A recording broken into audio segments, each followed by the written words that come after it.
All right, today's Brain Drops is, we've had a pretty big severe weather outbreak over the past few weeks. Conditions have been primed for that.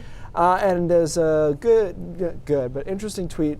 He's a friend of mine. His name is Greg Diamond. If you're into weather, follow this dude. It's at GDimeWeather, which is a great handle. Where's he based? He's at the Weather Channel in Atlanta. Gotcha. And he's just a great stats guy. So there have been 7 tornado deaths this year, and all 7 of them have been at night, which is something that is kind of an unknown or something people don't realize here in New England, where we don't deal with too many tornadoes.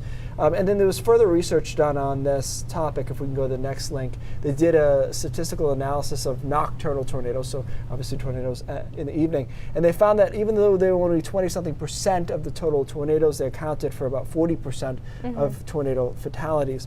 The reason for this seems obvious, which is, you don't wake up in time, you didn't get warned. That's part of it.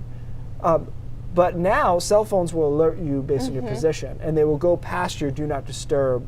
So that has been a big improvement.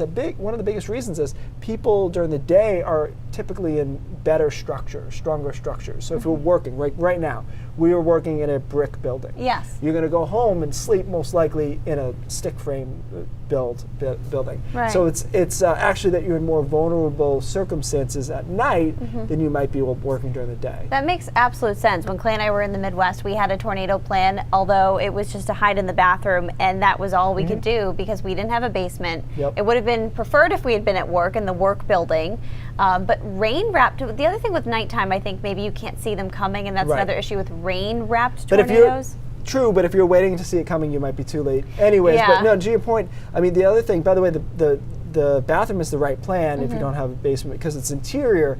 And our tornado expert used to say, get in the bathtub with the helmet. It sounds stupid. If you have a helmet, well, protect your head. Yeah, and a mattress. If you can drag a mattress over, that's the thing. But I thought that was interesting, and that's one of the most scary things there is severe weather in the middle of the night. Oh, it's not fun. Glad to be in Maine doesn't happen very often. My mom's really happy we're not.